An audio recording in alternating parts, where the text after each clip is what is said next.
el equilibrio ácido-base antes de hablar de la patología per se. Saber que las alteraciones del equilibrio ácido-base puede ocurrir con carácter primario, pero en general va a derivar de las complicaciones de una enfermedad persistente.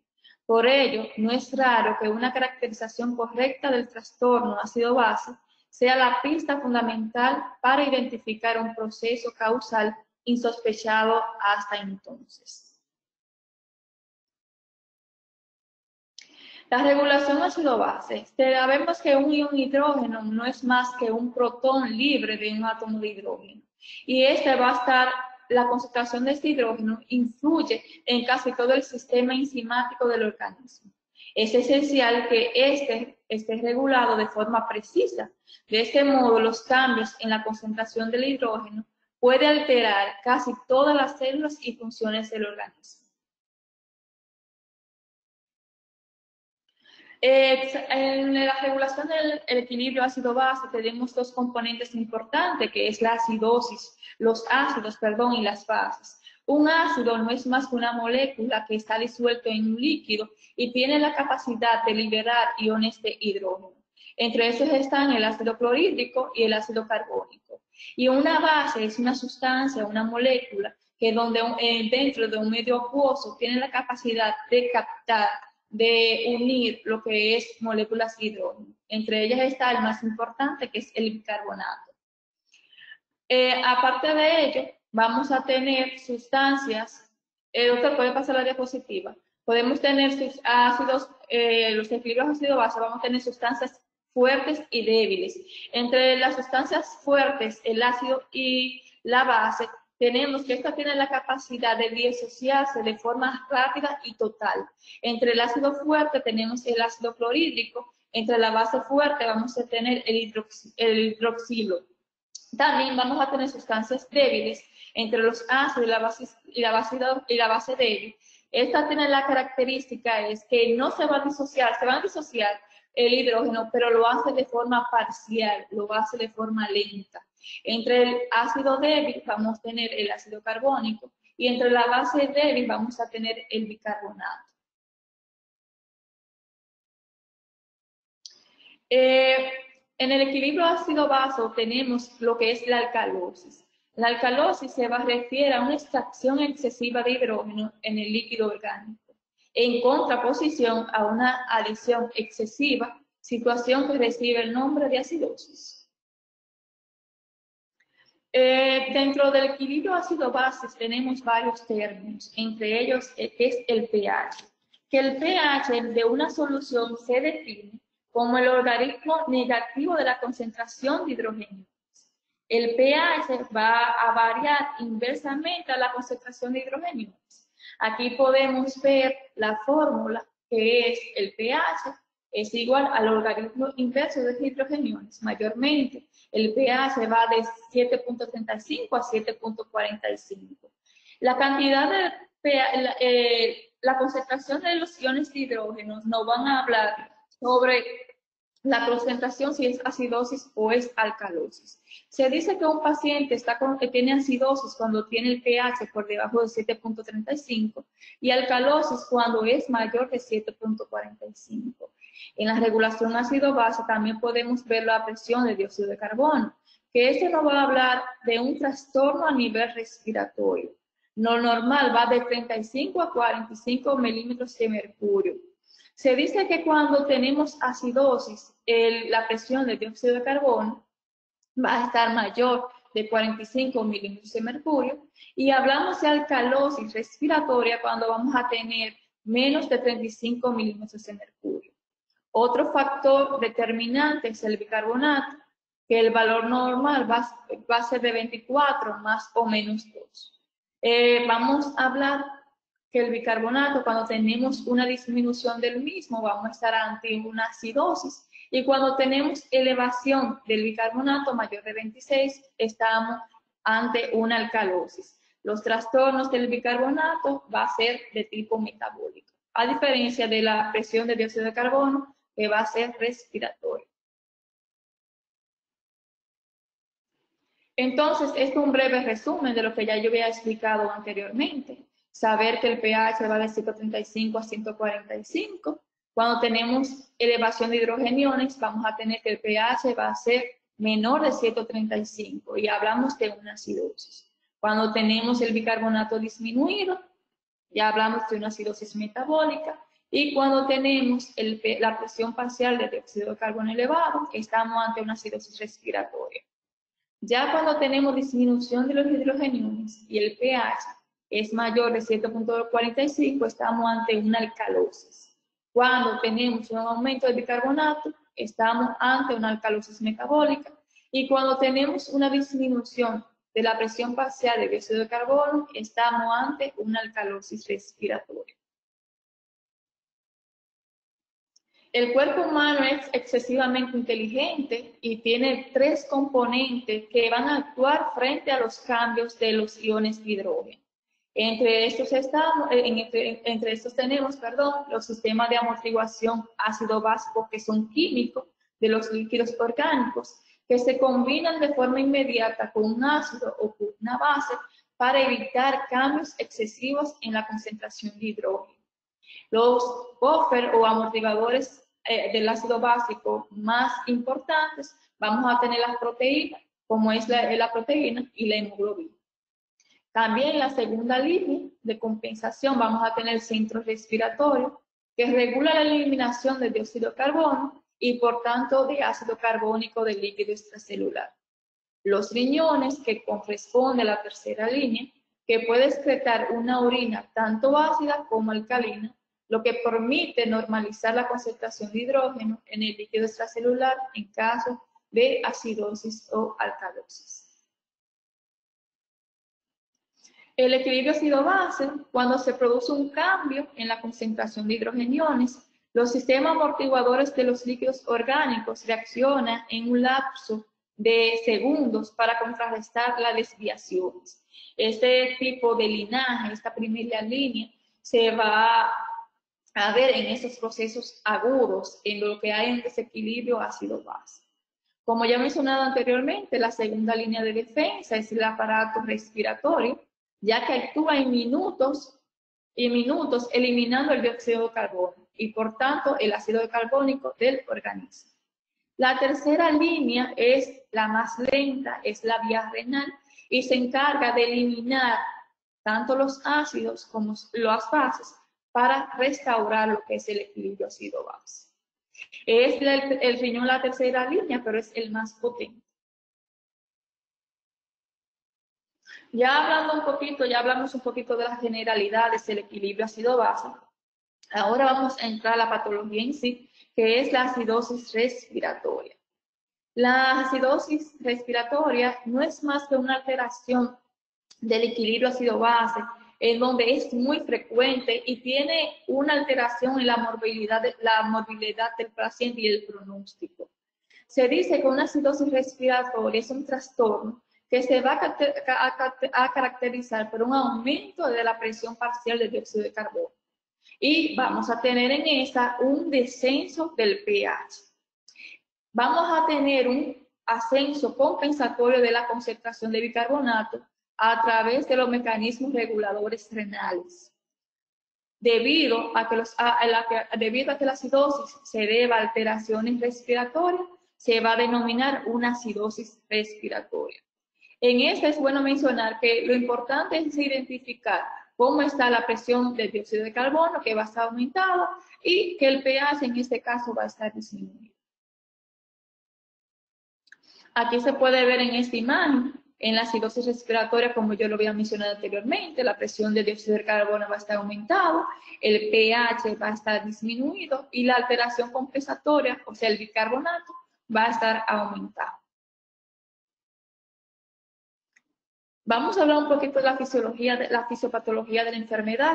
Se dice que la ventilación alveolar está bajo el control de los centros respiratorios centrales, que se encuentra tanto en la protuberancia y en la médula, y está influenciada y regulada por los quimioreceptores de la presión parcial de dióxido de carbono, la presión parcial de oxígeno arterial y el pH, ubicado en el tronco encefálico, así como los impulsos neuronales de los receptores de estiramiento pulmonar y los impulsos de la corteza cerebral. Por ende, la presión arterial de dióxido de carbono normalmente se va a mantener dentro de los rangos normales de 35 a 45 milímetros de mercurio, gracias a esos quimiorreceptores. La falla en esta parte fisiológica de la protuberancia, los quimiorreceptores, se va a ver alterada cuando hay una patología que afecte estas entidades. Aquí podemos ver en esta diapositiva que nos habla de la eliminación ideal, la eliminación correcta del dióxido de carbono, que se va a dar de la siguiente manera. Vamos a tener una transferencia de dióxido de carbono de los tejidos a los pulmones en forma de ácido carbónico a nivel venoso. Vamos a tener una formación de dióxido de carbono dentro de los eritrocitos por una inversión del cambio de cloruro. También vamos a tener un riesgo de los pulmones con sangre venosa y sistémica, que va por secundario a eso, va a tener un desequilibrio entre la ventilación y perfusión. Vamos a tener también una disfunción del dióxido de carbono de los capilares pulmonales a los alveolos y por última se incluye la ventilación alveolar. La acumulación del CO2 está causada por dos mecanismos principalmente, que tenemos la hipoventilación, que es más importante, y también vamos a tener patologías que me produzcan un desequilibrio entre la ventilación-perfusión. El metabolismo generalmente genera una gran cantidad de ácido volátil, entre estos está el dióxido de carbono y ácido no volátil. El metabolismo de las grasas, los carbohidratos, conduce a la formación de una gran cantidad de dióxido de carbono.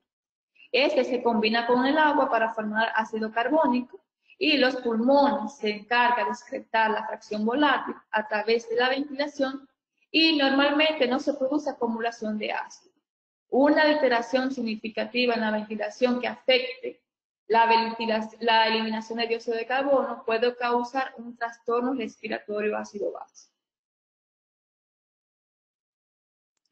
Según la clasificación de la acidosis respiratoria, se va a dividir en dos. Según el tiempo, se puede dividir en aguda o crónica.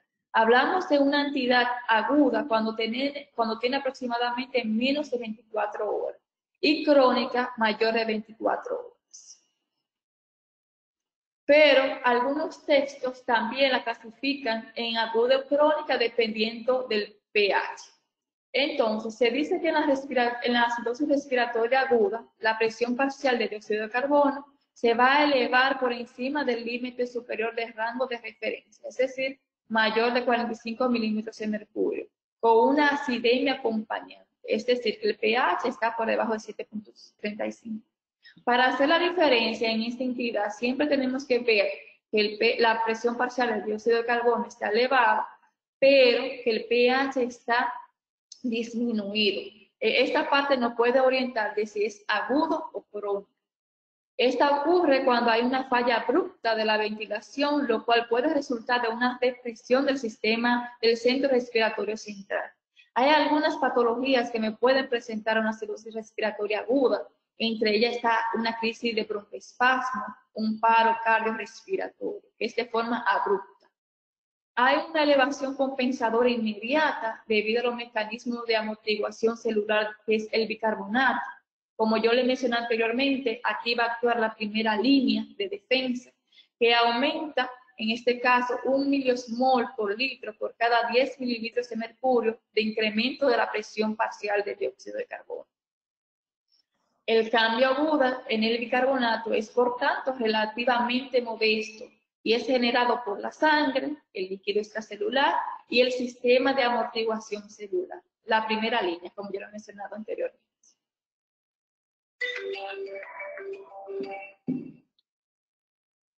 La compensación del cuerpo ocurre en dos pasos. La respuesta inicial del almacenamiento en buffer celular, que se realiza en minutos u horas. El amortiguamiento celular eleva los valores de bicarbonato en plasma, pero solo ligeramente. Aproximadamente un medio equivalente por cada aumento de 10 mililitros de mercurio en la presión parcial de dióxido de carbono.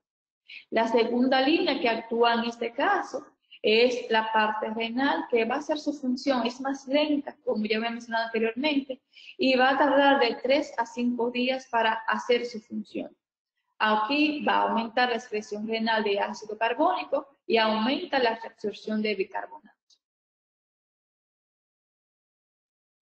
En la acidosis respiratoria crónica, la presión parcial de dióxido de carbono está elevada por encima del límite superior del rango de referencia, como ya he mencionado anteriormente, mayor de 45. Pero, a diferencia de la aguda, aquí el pH va a estar normal. Es decir, que esto podemos compararlo con la aguda y crónica. En la aguda tenemos que el pH está disminuido y en la crónica está normal. Y eso va a ser secundario a la compensación que ya existe a nivel renal y los niveles elevados de bicarbonato sérico, es decir, que van a estar mayor de 30. Ya hay una compensación renal en la acidosis respiratoria crónica. Se produce una adaptación renal de bicarbonato que va a aumentar 4 milimol por cada 10 mililitros de mercurio de incremento de la presión parcial de dióxido de carbono. El bicarbonato sérico no suele aumentar por encima de los 38 milimol por litro. En la acidosis respiratoria crónica, el mayor cambio en el bicarbonato se logra por los riñones y la respuesta comienza, como anteriormente lo habíamos mencionado, de 3 a 5 días para completarse. Las complicaciones que nos pueden traer una acidosis respiratoria crónica son varias y se ve por la hipoxemia crónica que padecen esos pacientes. Entonces, como estos pacientes están sometidos a hipoxemia, vamos a tener un aumento de la eritropoyesis, lo que lleva a la policitemia secundaria. Además, va a producir vasoconstricción pulmonar, que esta respuesta fisiológica puede a lo largo plazo conducir a una hipertensión pulmonar, a una insuficiencia ventricular derecha y un cor pulmonar.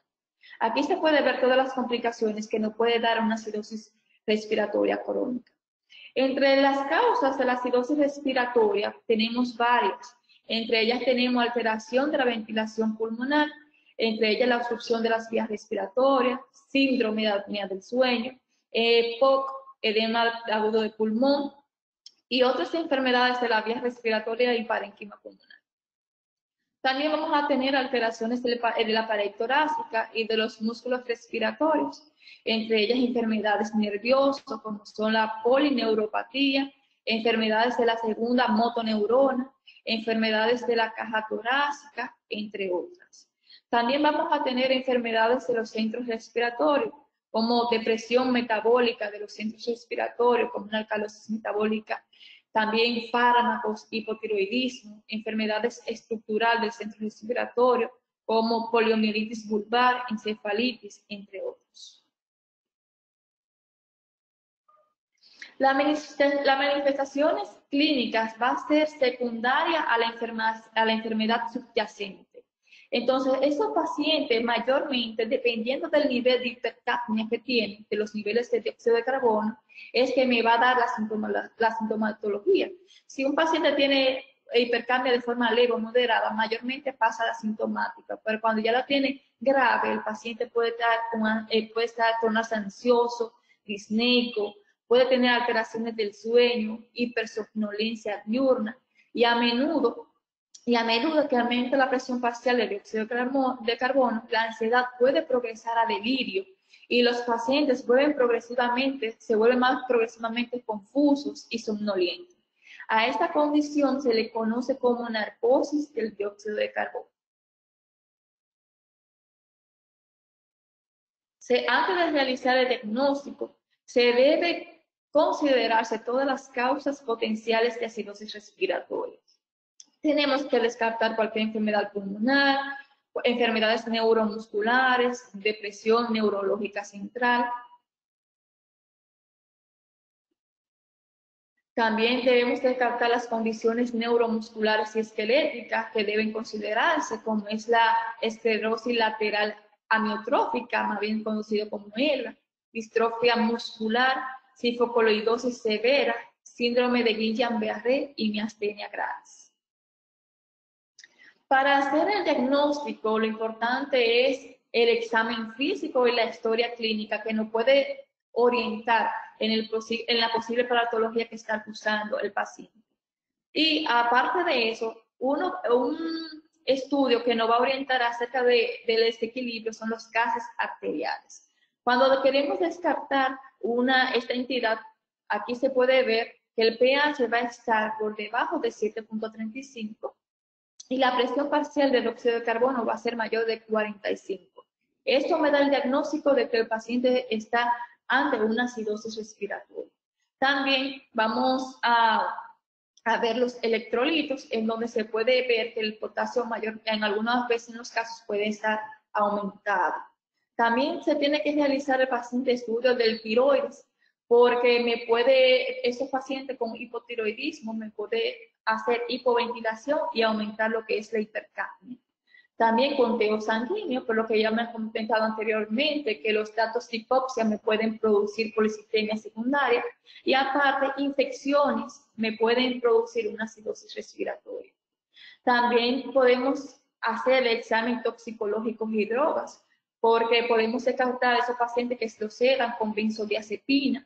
Esto va a disminuir si el paciente se intoxica por esos fármacos, puede producir hipoventilación y producir secundariamente una hipercapnia y llevarme a paciente a una acidosis respiratoria. Los métodos de diagnóstico para descartar la patología de base, como todos sabemos, una radiografía simple de tórax, tomografía, prueba de función pulmonar, entre otras. El tratamiento de esta entidad es tratar la enfermedad de base. Entonces, dentro de los tratamientos, según Mesquite, que podemos utilizar ante algunas patologías son los broncodilatadores, como los antagonistas beta, que aquí tenemos el albuterol, el salmeterol y los agentes anticolinérgicos como el bromuro de ipatropio y tiotropio. Son útiles en los tratamientos de pacientes con enfermedad obstructiva de las vías respiratorias y broncoespasmo severo, como el asma. También se puede utilizar la teofilina, porque puede mejorar la contractilidad del músculo del diafragma y puede estimular al centro respiratorio. También un fármaco que es poco conocido, o sea, no se utiliza mucho en nuestro medio, que es la medroxyprogesterona, que aumenta los impulsos respiratorios a nivel central y puede ser eficaz en el tratamiento del síndrome de obesidad e hipoventilación. Este medicamento no mejora la frecuencia de la apnea o los síntomas de somnolencia en pacientes con apnea del sueño.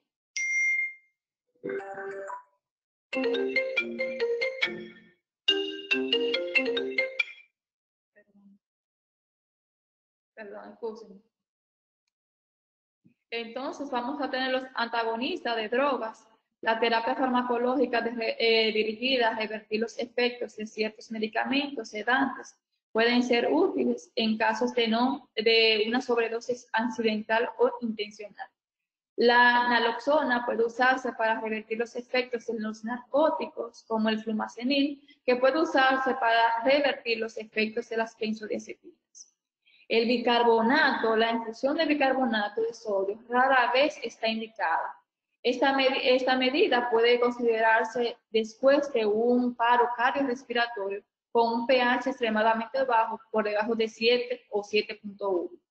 En la mayoría de las otras situaciones, el bicarbonato de sodio no tiene ningún papel en el tratamiento de la acidosis respiratoria. Hay que tener ojo con ese tipo de fármacos.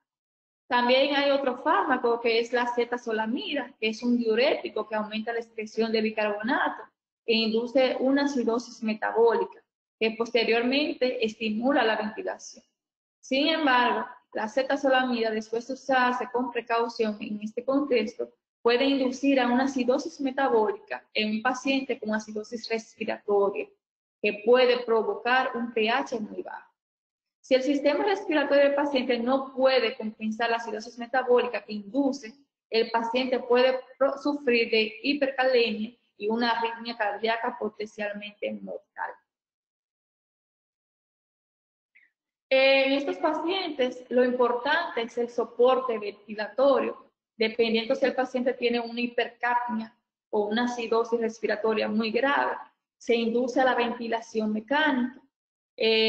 También se puede utilizar otras opciones como una ventilación con presión positiva no invasiva o una ventilación nasal contigua con una presión positiva, o sea, CPAP o BiPAP. En esta patología, eso es cuanto al tratamiento, no tiene mucha tela por donde cortar, es un tratamiento corto y es manejando la enfermedad de base. Ahora vamos a hablar un poco de la alcalosis respiratoria, de la enfermedad como tal. La alcalosis respiratoria se define como un proceso fisiopatológico anormal en el cual la ventilación alveolar es exagerada a hiperventilación en relación con el grado de producción de dióxido de carbono por el organismo, lo que lleva a un descenso de la presión parcial del dióxido de carbono por debajo de los límites normales de menos de 35 milímetros de mercurio. Las manifestaciones generalmente aparecen cuando tenemos una presión de dióxido de carbono por debajo de 30 milímetros de mercurio. Aquí se puede ver que el pH arterial está mayor de 7.45 y el bicarbonato es menor de 22 miliequivalentes por litro. Como se ve en la imagen, aquí la alcalosis metabólica, vamos a tener que el bicarbonato va a estar aumentado, el pH también va a estar, la alcalosis respiratoria, la presión parcial de dióxido de carbono va a estar disminuido, el pH va a estar aumentado y la alteración compensatoria que se va a ver cambiada o alterada va a ser el bicarbonato que va a estar disminuido.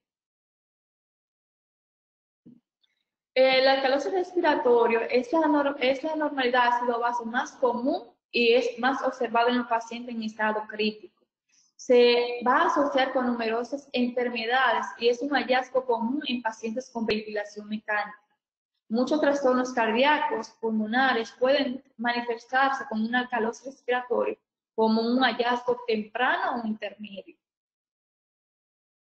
La disminución de la presión parcial de dióxido de carbono, o sea, la hipocapnia, menor de 35 milímetros de mercurio, se desarrolla cuando un fuerte estímulo respiratorio hace que el sistema respiratorio elimine más dióxido de carbono que el que se produce metabólicamente en los tejidos. Un ejemplo de esto se puede ver en aquellos pacientes que sufren de ansiedad o una enfermedad psiquiátrica que comienza a hiperventilar, en donde elimina tanto dióxido de carbono que no puede, el dióxido de carbono que está en los tejidos no puede suplir esa demanda. Y por eso es que se va a producir ese trastorno ácido base. Hablando un poquito de la fisiopatología, tenemos que la respiración o la ventilación alveolar es el método del cuerpo para proporcionar cantidades adecuadas de oxígeno para el metabolismo mientras elimina el dióxido de carbono producido por los tejidos. Al detectar la presión parcial del cuerpo de oxígeno y la presión parcial de dióxido de carbono arterial, el sistema respiratorio va a ajustar la ventilación pulmonar para el consumo de oxígeno y para la eliminación de dióxido de carbono en los pulmones, y que esto se equilibre con la cantidad utilizada y producida por los tejidos. La presión parcial de dióxido de carbono debe mantenerse a un nivel que garantice que las concentraciones de iones hidrógenos permanezcan en los límites estrechos requeridos por una fricción óptima de proteínas y enzimas. El metabolismo genera una gran cantidad de ácido volátil, ácido carbónico excretado como dióxido de carbono por los pulmones y ácido no volátil. El metabolismo de las grasas y los carbohidratos conducen a la formación de una cantidad de ácido carbónico, de dióxido de carbono, que se combina con el agua para formar ácido carbónico. Los pulmones se van a encargar de excretar la fracción volátil a través de la ventilación, por lo que no se produzca una acumulación de este ácido. Esta alteración en la ventilación puede afectar la eliminación de dióxido de carbono y conducir a un trastorno respiratorio ácido base. Los quimiorreceptores en el cerebro, que son centrales, y en los cuerpos carotídeos periféricos, detectan las concentraciones de hidrógeno e influyen en la ventilación para ajustar tanto la presión de dióxido de carbono como el pH. Esta regulación o retroalimentación es cómo se mantiene la presión de dióxido de carbono dentro del rango normal estrecho. Cuando uno de estos receptores detecta un aumento de los iones de hidrógeno, se aumenta la respiración para expulsar el dióxido de carbono y posteriormente reducir la cantidad de iones de hidrógeno. Varios procesos de enfermedad pueden causar estimulación de ventilación como la hiperventilación en forma posterior.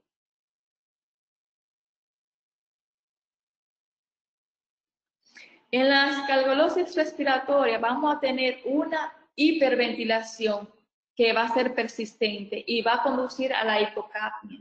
Como ya sabemos, la hipocapnia es los niveles disminuidos de dióxido de carbono en la sangre.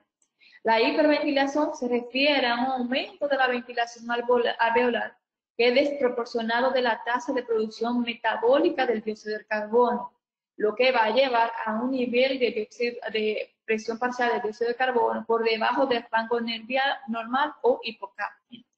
La hipocapnia aguda causa una reducción de los niveles séricos de potasio y de fosfato, secundario al aumento de los cambios intracelulares de este ion. También se produce una reducción del calcio sérico y la reducción del calcio es secundaria al aumento de la unión del calcio a la albúmina sérica debido a los cambios del pH.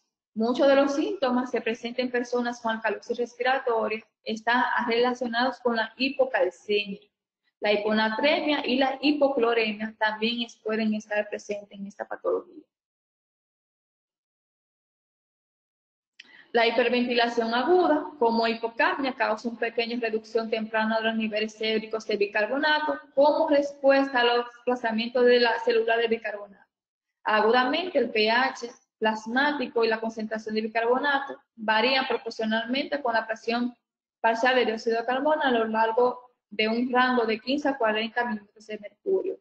La relación de dióxido de carbono en el hidrógeno arterial y bicarbonato es de 0.0 milosmol por litro por milímetros de mercurio y 0.2 por litro por milímetros de mercurio respectivamente. Después de 2 a 6 horas, la compensación renal aquí va a comenzar a través de una disminución en la reabsorción de bicarbonato y los riñones responden a la disminución de la presión parcial de dióxido de carbono. En lugar del aumento del pH, la compensación renal completa y puede durar varios días y requiere mayormente de un funcionamiento renal normal y un estado de volumen intravascular. También la alcalosis respiratoria se va a dividir en aguda o crónica a través del tiempo y a partir del pH. Se dice que aguda, como ya mencioné anteriormente, en la acidosis respiratoria, es igual en la alcalosis respiratoria, que va a ser menor de 24 horas, y la crónica va a ser mayor de 24 horas. En la aguda, la presión parcial de dióxido de carbono está por debajo del límite inferior de lo normal y el pH sérico es alcalénico, es decir, que va a estar aumentado. Mientras que en la crónica, la presión parcial del dióxido de carbono está por debajo del límite inferior de lo normal. El pH en esta entidad es relativamente normal o casi normal debido a los mecanismos compensatorios.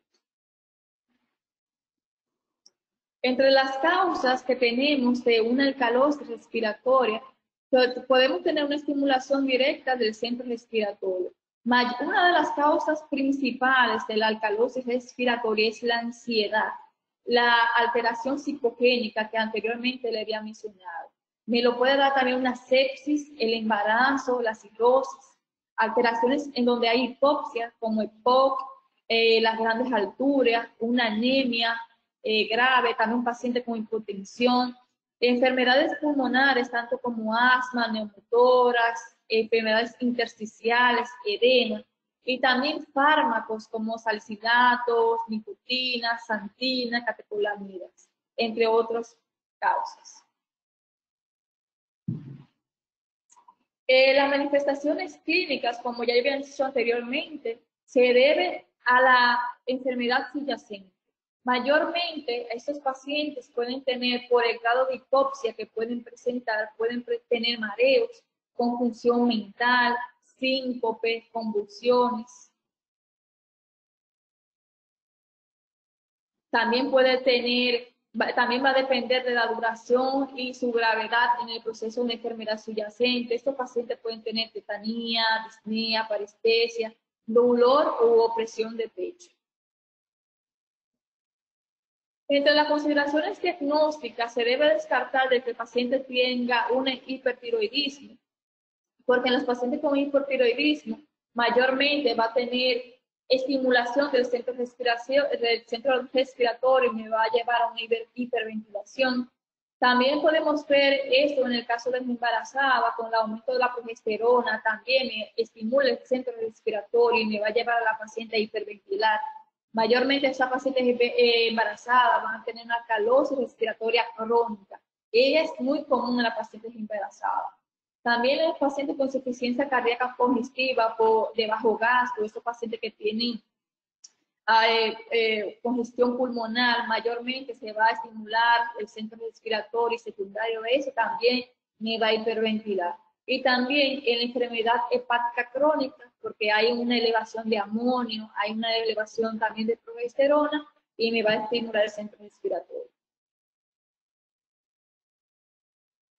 También se ve en sobredosis de salicilatos, también la fiebre, sepsis, dolor y síndrome de hiperventilación. El estudio de laboratorio esencial, como ya anteriormente se ha mencionado, son la historia clínica y el examen físico del paciente, y posterior a eso se le va a realizar unos gases arteriales. La alcalemia está documentada por la presencia de un nivel de presión aumentado mayor de 7.45 y vamos a tener una disminución de la presión parcial de dióxido de carbono menor de 35. La compensación de la alcalosis respiratoria se debe a un aumento de la excreción renal de bicarbonato. En la alcalosis respiratoria aguda, el nivel de concentración de bicarbonato disminuye 2.000 equivalentes por cada disminución de 10 miligramos de mercurio en el nivel de la presión parcial de dióxido de carbono. En la acidosis respiratoria crónica, el nivel de concentración de bicarbonato disminuye en 5.000 equivalentes por cada disminución de 10 mililitros de mercurio en los niveles de presión parcial de dióxido de carbono. Los niveles de bicarbonato en plasma raramente caen por debajo de 12, secundaria a la compensación por la alcalosis respiratoria final. Otro estudio de laboratorio se debe hacer el hemograma completo, los electrolitos, porque van a haber alteraciones tanto de sodio, potasio y fósforo, donde se van a estar disminuidos. Tenemos que hacer las funciones hepáticas, porque como yo había mencionado anteriormente, los pacientes que tienen insuficiencia hepática van a tener aumento de progesterona, también va a tener de amonio y me va a traer alteraciones en la ventilación. Por eso también se recomienda la función hepática en esos pacientes. También las pruebas de tiroides, porque aquellos pacientes que tienen hipertiroidismo, como yo había mencionado anteriormente, pueden estimular al centro respiratorio. También hay que hacer la detección de drogas y pruebas de embarazo. El pronóstico de la alcalosis respiratoria es muy variable y depende de la causa subyacente y la gravedad de la enfermedad subyacente. Lewis y colaboradores llegaron a una hipótesis de la alcalosis respiratoria puede inferir con la producción de vitamina D, contribuyendo al desarrollo de fibromialgia. Los investigadores sugirieron que posiblemente al suprimir la capacidad de los riñones para liberar fosfato en la orina, el pH alcalino interrumpe la información endógena del 1,25 hidroxivitamina D. El tratamiento de la alcalosis respiratoria, no hay mucho de qué hablar acerca de esto. La literatura habla de que el tratamiento de la alcalosis respiratoria, lo que hay que corregir es la enfermedad subyacente. La alcalosis respiratoria en sí es rara y rara vez amenaza con la vida. O sea, no es rara, sino que rara vez amenaza la vida del paciente. Por lo tanto, el tratamiento emergente no está indicado a menos que el pH sea menor de 7.5. Si la presión parcial de dióxido de carbono se corrige rápidamente en pacientes con alcalosis respiratoria crónica, puede desarrollarse acidosis metabólica debido a caída compensadora de los niveles renal de bicarbonato sérico. En pacientes con ventilación mecánica que tienen alcalosis respiratoria, es posible que sea necesario disminuir el volumen corriente y o la frecuencia respiratoria. La sedación a estos pacientes que tienen alcalosis respiratoria, se debe de poner sedación porque mayormente son por ansiedad. Entonces son recomendados los sedantes y los antidepresivos en este tipo de pacientes. También se deben utilizar bloqueadores beta-adrenérgicos que pueden ayudar a controlar las manifestaciones del estado hiperadrenérgico que puede conducir al síndrome de hiperventilación en algunos pacientes. En pacientes que presenten hiperventilación, se debe utilizar un enfoque sistemático para descartar causas orgánicas potencialmente mortales antes de considerar como un trastorno menos grave. El tratamiento de la alcalosis respiratoria, no hay mucho de qué hablar sobre eso, es manejar la enfermedad de base. Esto es cuanto a la conferencia. Aquí está